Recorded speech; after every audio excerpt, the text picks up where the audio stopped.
Un tema que es general, el tema del narcotráfico es policial, pero también es un tema de salud. Pero para hablar de salud, les propongo que hablemos primero de la pandemia. Parto con José Antonio Kast por el sorteo, pero la pregunta es para ambos igual. En términos de la vacunación, ¿qué es lo que esperan hacer en materia de vacunación? Por ejemplo, ¿saben con cuántas vacunas cuenta el país para su eventual primer año de gobierno, José Antonio? Esa pregunta la va a contestar la doctora Daza.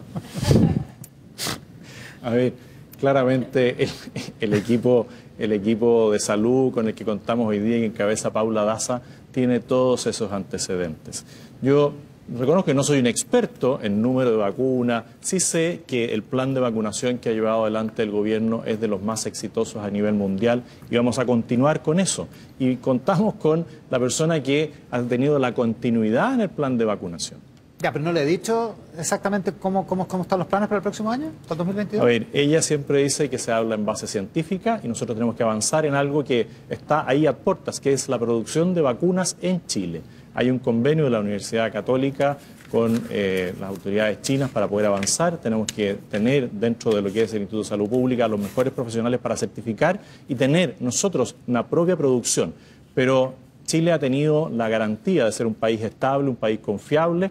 En esto sí reconocerle al gobierno de Sebastián Piñera que ha hecho bien las cosas en todo lo que es el proceso de la pandemia, salvo en la extensión de lo que fue los estados de excepción para controlar el movimiento de las personas. Y aquí hace una referencia a algo que dijo Gabriel respecto de la pandemia, que dijo que los hoteleros, los que están en rubro gastronómico, estaban muy complicados. Bueno, la doctora que acompaña a Gabriel en su campaña decidió jugársela por el cortocircuito, que era el cierre total de todo. O sea, era la quiebra de todos aquellos que él dice que va a defender. Vamos a tratar de tocar todos esos temas, pero les pido que vamos más corto para que alcancemos. Gabriel Boric, sobre la vacunación, ¿piensa mantener la misma estrategia? ¿Sabe con cuánto cuenta su eventual primer año de gobierno?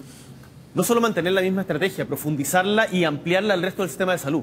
El sistema de vacunación ha demostrado que cuando colaboramos en materia de igualdad y en plano de igualdad, el sistema público y el privado, se pueden lograr grandes cosas. Y Chile ha sido un éxito en materia de vacunación, de lo cual todos estamos orgullosos. Ahora, la vacunación es un tema que tiene que ser mundial, porque cada vez que emergen nuevas cepas de justamente el virus, es porque hay lugares en donde hay muy pocas tasas de vacunación. Muy pocas, particularmente ahora la Omicron en África. Así que tenemos que conversarlo también con nuestros vecinos, tenemos que incentivar y tener una política de que todo el mundo se pueda vacunar. Y ahí quiero también ofrecerle mis respetos a los trabajadores de la salud primaria que se la han jugado con todo durante este año. Nosotros vamos a seguir esta buena política que llevó adelante el gobierno de Sebastián Piñera, que me parece que es importante destacarlo porque acá tenemos muchas diferencias, pero las cosas buenas se destacan. Saludar a los funcionarios, a los trabajadores y trabajadoras de la salud y vamos a potenciar el proceso de vacunación. Y si estuvieran disponibles, ¿mantendría algunas de las autoridades? ¿Mantendría, por ejemplo, a Rodrigo Yáñez de la Subsecretaría de Relaciones Económicas, que ha sido uno de los artífices de que las vacunas estén en Chile? Hay que ver si están disponibles. Mira, yo creo que hay temas que son de Estado y que tienen que ir más allá de los cambios políticos de turno. Yo no estoy pensando en un cuoteo de este cargo le toca al del partido X. Y por lo tanto, si hay alguien que está haciendo bien la pega en un tema tan sensible como este, que requiere continuidad, para mí sería un honor que quisiera seguir trabajando con nosotros. José Antonio Kast, igual hay una parte de su base republicana que no le gustó tanto que llegara Paula Daza, porque usted aquí la reivindica le faltaron los fuegos artificiales, digamos, pero hay una parte de su base que no le gustó, precisamente porque consideran que hubo demasiadas restricciones durante las cuarentenas. Sí, y es parte de lo que son los conglomerados políticos, pero claramente yo he sido partidario de la vacunación. Yo tuve COVID al igual que Gabriel, lo pasé bastante mal. Escuché a muchos médicos que marcaban la diferencia, las personas que llegaban con vacunación y las que no, sobre todo adultos mayores. Tengo las 3 vacunas puestas y si es necesario y avanzar a una 4ª vacuna, también lo haría.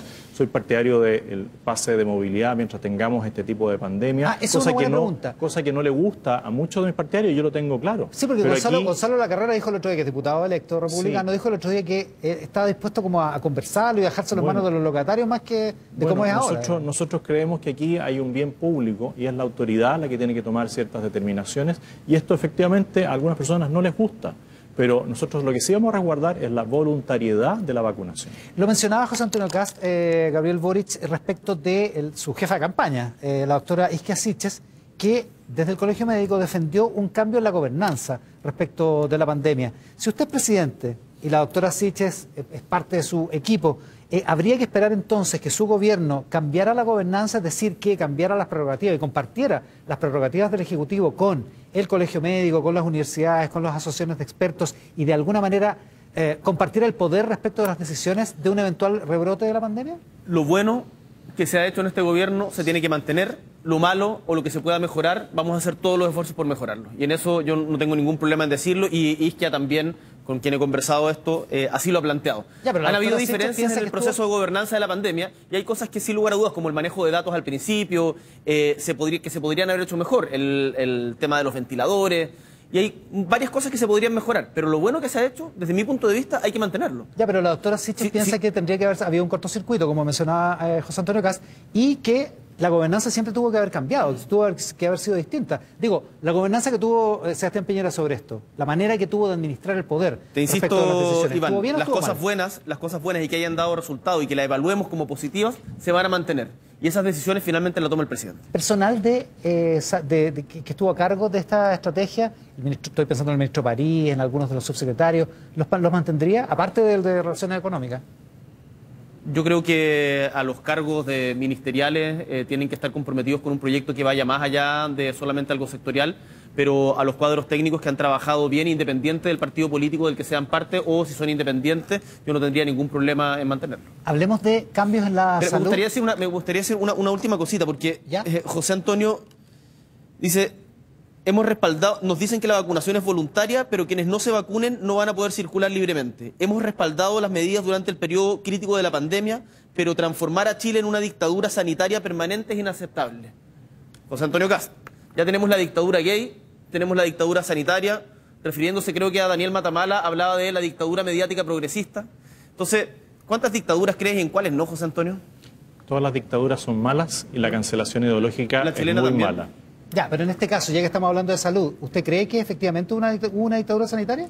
No, lo que yo señalé es que el exceso de algunas medidas, como en el tema de los estados de excepción, era poco conveniente, precisamente por lo que señalaba Gabriel y que hoy día reconoce que antes no reconocía, que el comercio, tanto hotelero como gastronómico y otros, necesitaban cierto grado de libertad. El delivery, para algunos que no tenían productos esenciales, se prohibió. ¿Cuántos pymes trataron de abrir sus locales y querían mandar vía delivery los productos y no podían? Porque había un estado de excepción que era distinto a las medidas sanitarias. Ya. Imagínate con los estados de excepción de José Antonio, ¿cómo sería eso? Nos queda un minuto para que alcancemos a hablar de los cambios en Habría salud. Usted seguridad decía, y certeza jurídica. en su programa usted dice que lo que va a hacer básicamente en términos de salud es aumentar la libre elección para el nivel A de FONASA, que hoy no tiene libre elección y que es el nivel de más bajo ingreso. Y dos, que va a convertir los servicios de salud en empresas del Estado, que le va a cambiar el modelo organizacional y legal, digamos. Aparte de eso, digamos, ¿cómo pretende mejorar la atención en salud, que fue algo que mencionó hace un rato? ¿Cómo pretende mejorarle la salud a los chilenos con medidas como esas que la verdad es que parecen poco, digamos? En salud se ha aumentado en los últimos años casi un 10% permanente el presupuesto, lo cual me parece muy bien. Pero así como hemos aumentado casi un 40% el presupuesto de salud en algunos años, la atención ha bajado en un 5%.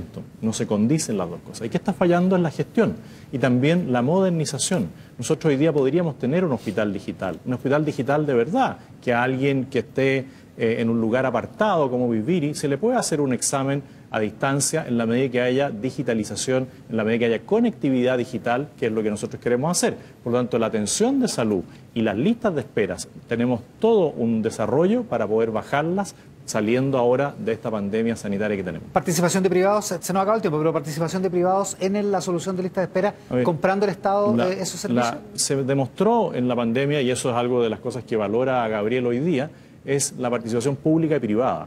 La conexión de toda la red de salud fue necesaria, y para avanzar y solucionar el tema de las listas de espera, claramente tenemos que tener el apoyo del mundo público y del mundo privado. Gracias, José Antonio. Gabriel, usted propone en su programa el final de las ISAPRES con una transición, evidentemente, y que el 7%... Que pasan a ser seguros complementarios de segundo piso. Exactamente, ya le voy a preguntar. El 7% se va directo a FONASA obligatoriamente. No a FONASA, a un nuevo sistema de salud. Bueno, exacto, a un nuevo sistema de salud estatal. A un nuevo sistema de salud. Y aparte de eso, habría que la gente que pueda contratar un seguro complementario que funcionaría la ISAPRES. Quiero que me explique cómo funcionaría todo eso. Pero en rigor, en general, ¿qué pasa en su reforma a la salud con el sistema privado, con las clínicas privadas, con las ISAPRES y con las casi 130.000 personas que trabajan en ese sector? ¿Cuál es el destino que tiene el sector privado en salud con una reforma como lo que usted propone? Bueno, primero, los prestadores de servicios de salud tienen que seguir funcionando, tal como funcionaron en la pandemia. En la pandemia es el mejor ejemplo de esto. Acá nadie está pensando en llegar a cerrar las clínicas porque son privadas, no. ¿Con fijación de precios del Estado? Tiene que haber una fijación de precios, por supuesto, en función de los recursos que tengamos para poder igualar hacia arriba. Eso es lo que nos importa a nosotros. Queremos igualar hacia arriba. Y lo importante, Iván, es que vamos, antes de hacer esa reforma que es estructural, que es una de las prioritarias de nuestro gobierno, vamos a tener, y en esto yo me imagino que también vamos a estar de acuerdo con José Antonio, que enfrentar las listas de espera. Las listas de espera han subido tremendamente, y no solo listas de espera, las falta de atención en materia de salud mental. Ahí tenemos dos crisis graves en la cual vamos a tener que poner todo el esfuerzo durante nuestro primer año de gobierno para poder disminuir las listas de espera y mejorar la atención en materia de salud mental. A ver si alcanzamos listas de espera y precios en la salud para las listas de espera y para el futuro.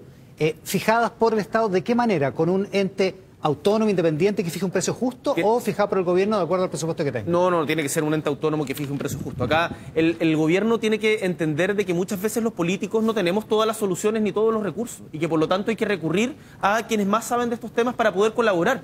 La colaboración público-privada en esto es bienvenida. Lo que nosotros queremos es que deje de haber un sistema que discrimina entre ricos y pobres y que avancemos hacia arriba, nivelemos hacia arriba. La salud va a ser mejor en nuestro gobierno. Muchas gracias, Gabriel. Muchas gracias, José Antonio. Matías del Río.